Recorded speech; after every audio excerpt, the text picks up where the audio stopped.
아, 첫 시간에 이제 어떤 기업체라든지 우리가 일상생활에서 거래 관계에서 터무니없는 값을 나한테 불렀다. 이거는 강압이 아니다 했죠. 왜냐하면은 나는 좀 속으로 뭐 불쾌할 수도 있을지 모르겠어요. 그렇지만 다른 대안이 있기 때문에 이것은 강압이 아닙니다. 그런데 이제 이런 생활에서도 그 어떤 자원을 제공하는 사람이 아주 유일하게 됐다라든지 하면은 강압이 일어날 수 있는 소지가 있죠. 뭐 예를 들면은 어느 그 사막에 오아시스가 이렇게 딱 하나밖에 없는데 여기에 그 사람들이 도착을 했어요. 근데 이제 아, 원래는 거기에 샘물이 좀 풍부했었는데 이것이 어떻게 말라가지고 원래 처음에 도착했는 사람 혼자서 쓸 수 있는 정도밖에 이것이 남지를 않는다라든지 하면은 그 처음 그 샘물을 발견을 해가지고 자기가 독점을 하고 있는 이 사람이 완전한 그 강압을 할 수 있는 그런 위치에 있다 이렇게 볼 수가 있는 것이죠. 다른 사람들은 오로지 이 필수 불가결한 이런 그 물이라고 하는 그 자원을 그 사람만 가지고 있다 했을 때는 이거는 강압을 할 수 있는 가능성이 충분히 있다. 아, 그렇기 때문에 이 자유세계에서 중요한 것은 어떤 기업이라든지 뭐 어떤 개인도 마찬가지지만 중요한 자원이 독점으로 한 사람한테 이렇게 쏠린다라든지 하는 것을 상당히 조심해야 됩니다. 이것이 가능하면 좀 흩어지게 그렇게 돼야지 에, 독점으로 이렇게 몰린다든지 하면은 그 독점자가 강제력을 행사할 수 있는 그럴 가능성이 훨씬 많아지는 것이죠. 그 다음에 이제 고용에 관한 문제를 우리가 좀 생각을 해볼 필요가 있는데, 아, 고용을 했다가 해고를 했다가 뭐 이런 이제 이것이 한국은 상당히 그 자유스럽지가 않죠. 근데 이제 미국은 상대적으로 한국에 비하면은 훨씬 그 모빌리티, 이 직업의 이동성이라든지 하는 것이 상당히 좋습니다. 그래서 어떤 기업이 형편이 나쁘다 하면은 뭐 30명 해고한다 이렇게 통지하면은 조용히 해고가 되는 거예요. 단 뭐 이제 어떤 노동조합의 규약이나 이런 거에 의해서 어떤 조건이 다시 좋아졌다라든지 하면은 최우선적으로 그 사람들을 연락을 해가지고 다시 부르겠다. 물론 그 안에 다른 직장을 구해서 갔을 가능성이 많이 있겠죠. 이런 부분인데, 아, 그래서 고용을 했다가 해고했다가 하는 것은 전혀 강압의 문제가 아닙니다. 그런데 이것을, 아, 한국은 유난스럽게 그걸 강압으로 이게 생각을 해가지고 절대로 있어서는 안 되는 일인 것처럼 이렇게 이제 하는데 뭔가 무슨 사회적인 그 차이가 있겠죠. 한국은 일단 다니던 직장, 오랫동안 다니던 직장에서 나왔다 하면은 다른 직장을 구하는 것이 그 모빌리티가 이동성이 미국처럼 그렇게 자유스럽지가 않다라고 하는 그런 그 분명한 차이가 있을 겁니다. 그렇지만 그럼에도 불구하고 이 한국 사회는 이 고용 관계에 있어서 이거를 너무나 이 해고하는 거라든지 하는 것을 강압으로 이렇게 인식을 하는 그 자체는 상당히 잘못된 겁니다. 아, 만약에 이것이 강압이 되려면은 한 가지 가능성은 뭐냐면은 고용주가 유일한 고용주다. 독점적인. 그래서 그 고용주한테 만약에 밑보였다라든지 그 사람한테 내가 에, 해고를 당했다라든지 하면 나는 더 이상 어디 갈 데가 없다. 그러면 그건 완전한 강압의 어, 형태가 되는 것이죠. 그런 예가 사실은 많이 이 지구상에 만연해 있는데 그게 바로 사회주의 국가입니다. 사회주의 국가는 이제 국가가 무제한의 강제력을 가지고 모든 그 중요 생산 자원을 독점하고 있는 것이 사회주의죠. 그렇기 때문에 사회주의 국가에서는 그 직업을 국가가 이렇게 배급을 하는데 그 국가에다가 내가 마음에 안 든다고 반대를 한다라든지 하는 거는 그거는 내가 굶어 죽을 각오를 해야 되는 것이죠. 그래서 뭐 성경에 뭐 일하지 않는 자는 먹지도 말라 이런 구절이 있다고 했을 때 사회주의 국가는 뭐냐면은 복종하지 않는 자는 먹지도 말라. 이것이 이제 사회주의 고용이 완전히 그 독점되어 있는 그러한 그 국가에서의 그 양상이다.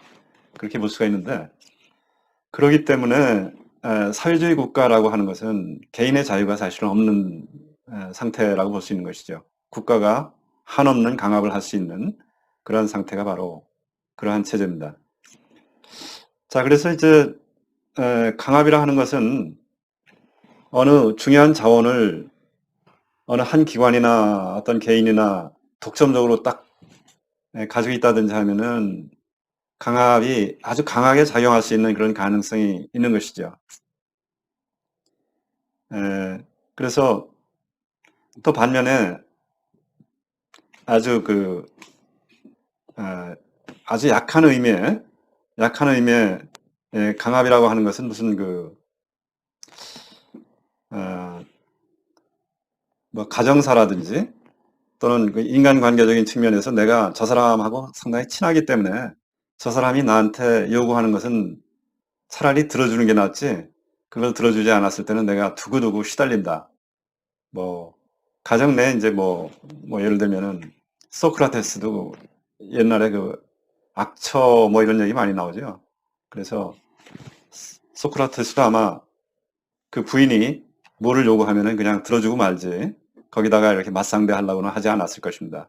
그것이 일종의 이제 강압 상태나 마찬가지인데, 아까 중요 자원을 독점하는 사람이 만약에 강압을 한다라든지 했을 때 그거는 그 사람의 자유에 엄청난 그 심각한 침해가 되기 때문에 이 국가가 나서죠. 그럴 때 국가가 나설 수 있는 충분한 그 이유가 되는 것인데, 이 가정 문제라든지 하는 데 있어서 그 인간관계의 어떤 특수한 그런 상황 때문에 거기서 벌어지는 그런 강압적인 그 측면까지도 만약에 국가가 나선다라고 하면은 그런 경우는 문제가 좀 많겠죠. 그 대안으로서 국가가 해줄 수 있는 방안이 사실 없는 거예요. 그래서 이제 그런 경우는 국가는 제2의 더 큰 강압을 가지고서 이제 원래 그런 일을 하지 못하게 강제를 할 수 있는, 이것이 이제 국가의 역할이긴 한데, 그런 경우는 국가는 오히려 더 부작용이 더 크기 때문에 그렇게 했을 경우에, 그래서 그런 경우는 자발적으로 그 사람이 어떤 그 상담사를 만나서 뭐 도움을 받게 한다라든지 이런 식으로 사람 간의 인간적인 관계를 만들어주는 이런 다리를 놓는다라든지 하는 식으로 도와주는 역할을 하는 것이 더 바람직한 역할이다, 이렇게 볼 수가 있겠습니다. 자, 그래서 이제 우리가 자유라고 하는 부분하고 강제라고 하는 부분은 상당히 그 긴장 관계에 있다, 이렇게 볼 수 있는 것이죠. 그러나 앞에서 우리가 몇 주에 걸쳐서 자유에 대해서도 얘기를 했었지만, 이거를 정의하는 것이 그렇게 단순치가 않았죠. 강제도 마찬가지입니다.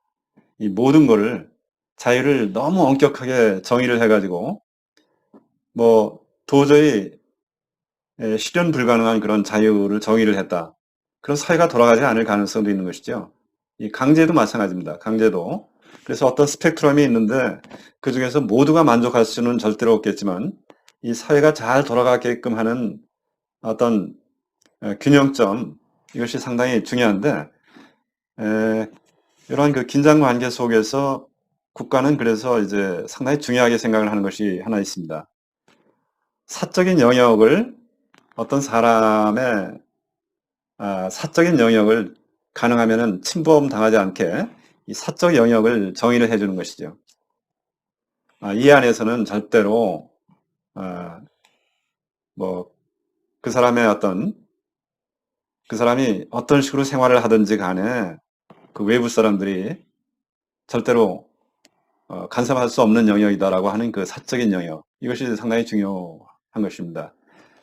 강제를 당하지 않는 그런 그 완벽한 영역이죠.